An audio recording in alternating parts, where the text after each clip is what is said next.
اور اگر نگاہیں نیچی کر لے تو سورہ قدر نازل ہوتی ہے.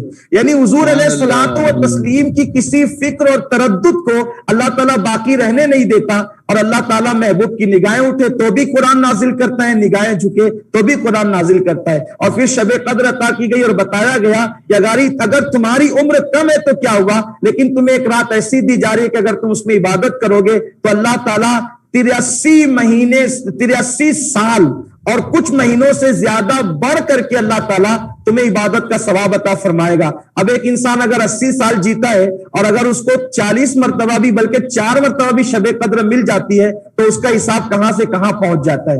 یہ ہے شب قدر کی برکت.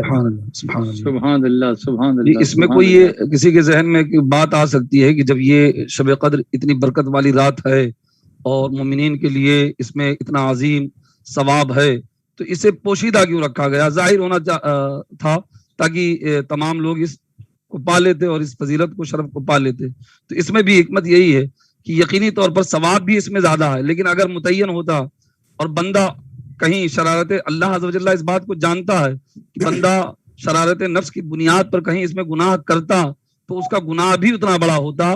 اگر وہ جان کر کے کرتا کہ یہ شب قدر ہے اس کے باوجود اس میں گناہ کرتا تو اس کا گناہ بھی اسی قدر بڑا ہوتا. اس لیے بھی اللہ عز و جل نے اس رات کو پوشیدہ رکھا. یہ افادہ صاحب تفسیر کبیر نے بیان کیا. مفتی صاحب میں یہاں ایک اضافہ کرنا چاہوں گا آپ کی اجازت سے کہ اور قاری صاحب میں آپ اجازت دیں تو میں اس پہ اضافہ کرنا چاہوں گا کہ مفتی صاحب فرما رہے ہیں کہ شب قدر جب اتنی عزت والی عظمت والی اور اتنی قیمتی رات ہے تو اس کو پوشیدہ کیوں رکھا گیا؟ بلکہ میں یہاں یہ عرض کرنا چاہتا ہوں کہ ہر قیمتی شے پوشیدہ ہی رکھی جاتی ہے. سبحان اللہ. یہ بھی ہے کہ یہ قیمتی اسی لیے اس کو پوشیدہ رکھا گیا. جیسے مثال کے طور پر دنیا کی ساری مسجدیں جو ہے وہ اوپن رکھی گئی, لیکن مسجدوں میں جو سب سے افضل مسجد تھی مسجد حرام اس کو غلاف میں ڈال کر کے پوشیدہ کر دیا گیا. اسی طریقے سے دنیا کی ساری قبریں جو ہے وہ اوپن رکھی ہوئی ہے, ننگی ہوئی ہے, بغیر حجاب کے بغیر نقاب کے, لیکن جو قبروں کو ہم عزت والی اور عظمت والی سمجھتے ہیں اس پہ غلاف ڈال دیتے ہیں تاکہ اسی لیے جب کسی قبر پہ ہم غلاف دیکھتے ہیں تو ہمیں پتا چلتا ہے کہ قبر عزت والی عظمت والی اسی لیے چھپا کے رکھی ہوئی ہے.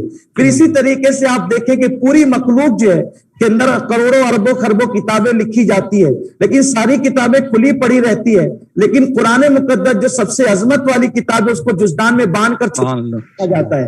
تو پھر اسی طرح دیکھیں کہ ساری مخلوق بے حجاب اور بے نقاب ہے لیکن مخلوق کا پیدا کرنے والا خدا وہ جو ہے وہ حجاب میں پردوں میں اپنی شان کے مطابق, تو ہر قیمتی شے کو جو ہے وہ چھپا کر ہی رکھا جاتا ہے.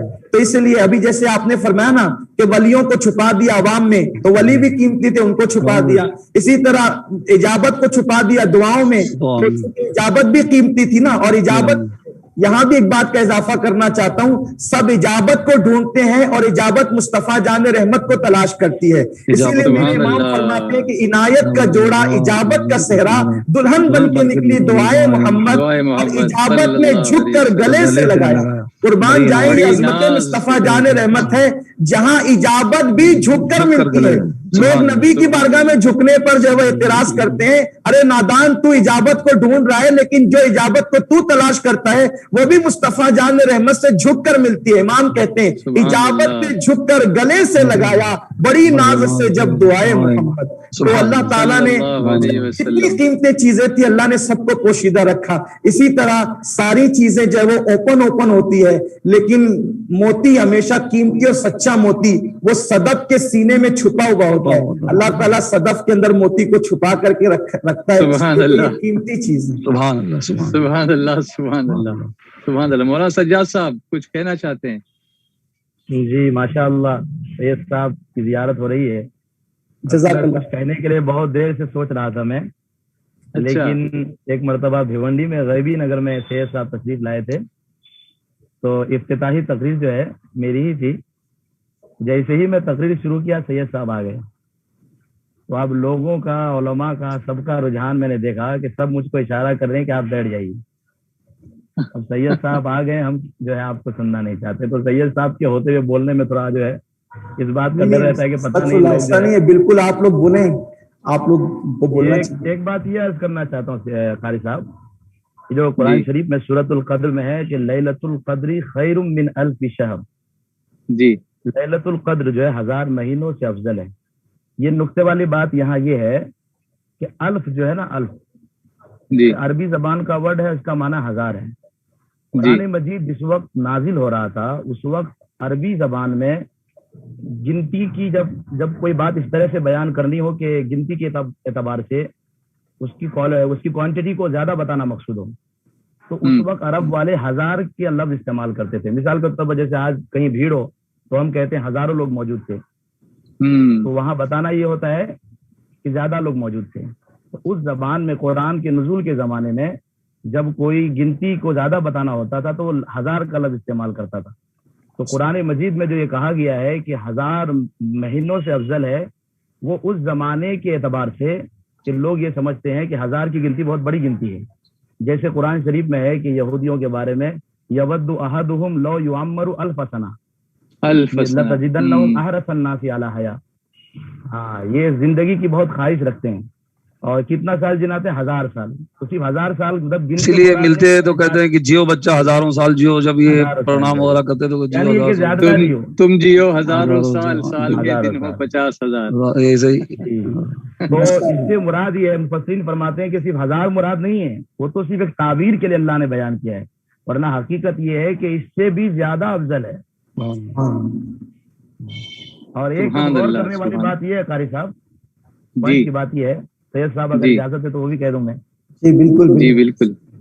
انا انزلناہ فی لیلۃ القدر، ہم نے قرآن کو اتارا قدر کی رات میں. رات میں اللہ نے قرآن کو اتارا. مفسرین فرماتے اس میں نقطہ یہ ہے کہ قرآن کی تلاوت اگر ہو سکے تو رات میں زیادہ کرو. سبحان اللہ. ان ناشئۃ اللیل ہی اشد وطئا واقوم قیلا. سبحان اللہ سبحان اللہ. رات کی عبادت جو ہے وہ دنیا کی مصروفیت سے بھی خالی ہوتی ہے اور ریا اور سماع دکھاوے سے بھی خالی ہوتی ہے. تو قرآن کو رات میں اتارنے میں اس طرح بھی ہمارے بزرگان دین کا یہی معمول رہا کہ رات کو جو ہے قرآن کی تلاوت زیادہ کرتے ہیں. سبحان اللہ. اور حضرت وہ جو آیت ہے اقیم الصلاۃ لدلوک الشمس الی غسق اللیل وقرآن الفجر ان قرآن الفجر کان مشہودا. جی ماشاء اللہ. بہت اچھا لگتا ہے جب آپ لوگ گفتگو کرتے ہیں، ایسے فائن پوائنٹس ہمارے سامنے لاتے ہیں اور پھر ہمارا ذہن اندر جا کے منور مجلہ ہو جاتا ہے. سید صاحب کو بھی اللہ جزائے خیر عطا فرمائے. جتنی ماشاءاللہ روانی سے یہ تقریر کرتے ہیں، گفتگو کرتے ہیں، اتنی ہی خوبصورتی اور نازکی سے نعت کے اشعار بھی لکھتے ہیں. سبحان اللہ. اللہ تعالیٰ جزائے خیر دے. وہ نعت جو آپ نے لکھی تھی، مجھے یاد ہے کہ میں مالیگاؤں کا سفر کر رہا تھا اور نعت آپ نے بھیج دی مجھے کہ اگر ہو سکے تو اس کو پڑھو مالیگاؤں کے اس پروگرام میں. اب مجھے اس کی طرز نہیں پتا تھی اور کوئی طرز فٹ کرنا چاہتا تھا تو اچھے سے فٹ بھی نہیں ہو پا رہی تھی. تو میں یوسف بھائی کی گاڑی میں، یوسف بھائی گاڑی ڈرائیو کر رہے تھے اور میں مالیگاؤں جا رہا تھا، راستے سے سوچتے ہوئے کہ اس کو کیسے پڑھوں گا کیونکہ ایک ہی جھٹکے میں پہلے اٹیمپٹ میں کسی ناشد کو پڑھنا، اور وہ بھی کسی نئی ٹیون کے ساتھ، وہ اتنا ایزی نہیں ہوتا ہے. تو میرے ہم نام جو ہے نا آپ کے ساتھ جو رہتے ہیں، انہوں نے کچھ ایک ٹیون بنا کے مجھے بھیجی. اللہ ان کو بھی جزائے خیر دے. اب نئی طرز تھی اور دماغ میں فٹ نہیں ہو رہی تھی. میں نے سوچا چلو توکل تو اللہ کچھ کریں، پڑھ لیں گے انشاءاللہ. اور میں نعت شریف پڑھنے لگا، قصیدہ بردہ شریف وغیرہ معمول کے مطابق میں نے پڑھا. اور پھر میں نے سوچا کہ ایک نعت اور پڑھوں گا، راتیں بھی مدینے کی غالباً میں پڑھ رہا تھا اس وقت، اور اس کے بعد یہ نئی نعت پہ پیش کر دوں گا. اب وہ راتیں بھی مدینے کی پڑھتے پڑھتے یا دوسری جو نعت پڑھ رہا تھا پڑھتے پڑھتے وہ طرز ہی میرے دماغ سے محو ہو گئی. بالکل وہ نکل ہی گئی کہ اب مجھے یاد ہی نہیں آ رہا تھا کہ یہ کس طرح سے مجھے پڑھنی چاہیے. پھر میں نے یہ کیا کہ ایک نعت اور شروع کر دی اور میں نے ہیڈ فونس لگا لیے کان میں، اور یہاں میں مائک پہ دوسری نعت پڑھ رہا ہوں اور ہیڈ فون میں آپ کی وہ اس نئی نعت کی طرز سن رہا ہوں تاکہ مجھے خیال آ جائے کہ وہ طرز کون سی تھی. اور پھر اللہ نے ایسا کرم فرمایا کہ پھر میں نے اس کو پڑھا. جانتے ہیں وہ نعت کون سی تھی؟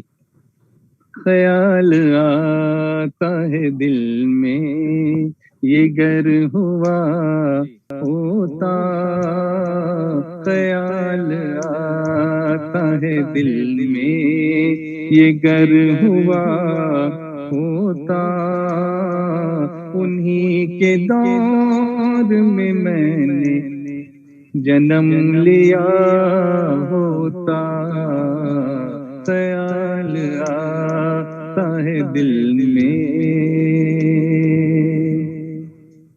وہ چلتے آگے میرے شان دل ربا سے میں پیچھے ان کی سواری کے دوڑتا ہوتا انہی کے دور میں میں نے جنم لیا ہوتا خیال آتا ہے دل میں. وقت قریب آ رہا ہے افطاری کا ورنہ میں اور پڑھتا اور آپ کے ساتھ بات کرتے رہتے اور جھومتے رہتے اور سنتے رہتے اور سناتے رہتے اور محفل سجی رہتی، لیکن دعا کا وقت ہو گیا ہے.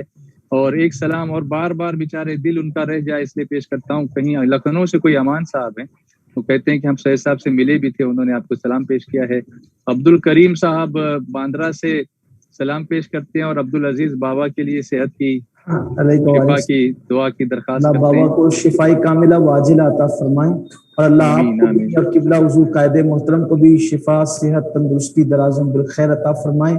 علماء نجمین جو ہمارے ساتھ موجود تھے، مولانا سجاد صاحب، مولانا عبد الکریم صاحب، مولانا انصار صاحب، قاری امتیاز صاحب، اللہ تعالیٰ ان سب کو بھی بہتر صلاح بہتر جزا دے. حضرت ہمارے یہاں افطار کا وقت ہو گیا ہے، ممبئی سے پہلے ہمارے یہاں افطار ہوتا ہے، اگر اجازت دے دعا کر دیجیے نا. اچھا آپ افطار کر لیں، مولانا سجاد صاحب دعا فرما دیں. مولانا انصار صاحب دعا فرمائیں. چلیے بسم اللہ. اللهم ربنا آتنا في الدنيا حسنة وفي الآخرة حسنة وقنا عذاب النار وأدخلنا الجنة مع الأبرار. اللهم أيد الإسلام والمسلمين، اللهم أعز الإسلام والمسلمين، اللهم انصر الإسلام والمسلمين وأذل الشرك والكفرة واليهود والنصارى والمشركين. اللهم اكفنا بحلالك عن حرامك وأغننا بفضلك عمن سواك. آمين. اللهم اعتق رقابنا ورقاب آبائنا وأمهاتنا وأجدادنا وأساتذتنا من النيران. اللهم ربنا تقبل منا إنك أنت السميع العليم وتب علينا إنك أنت التواب الرحيم. لخمسة تكفي بها حر الوباء الحاطمة المصطفى والمرتضى وابنهما والفاطمة. وصلى الله تعالى على سيدنا محمد وعلى آله وأصحابه أجمعين برحمتك يا أرحم الراحمين.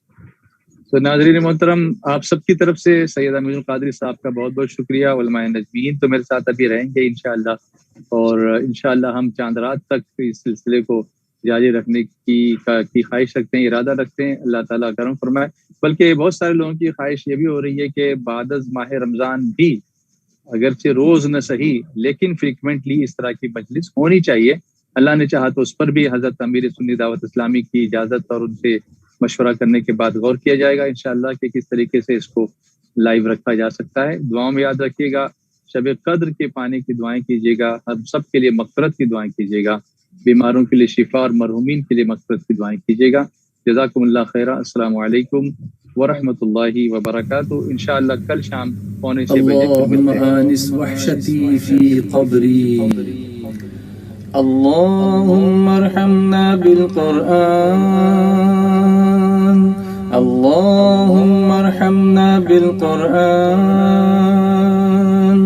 اللهم ارحمنا بالقرآن، واجعله لي إماما ونورا وهدى ورحمة.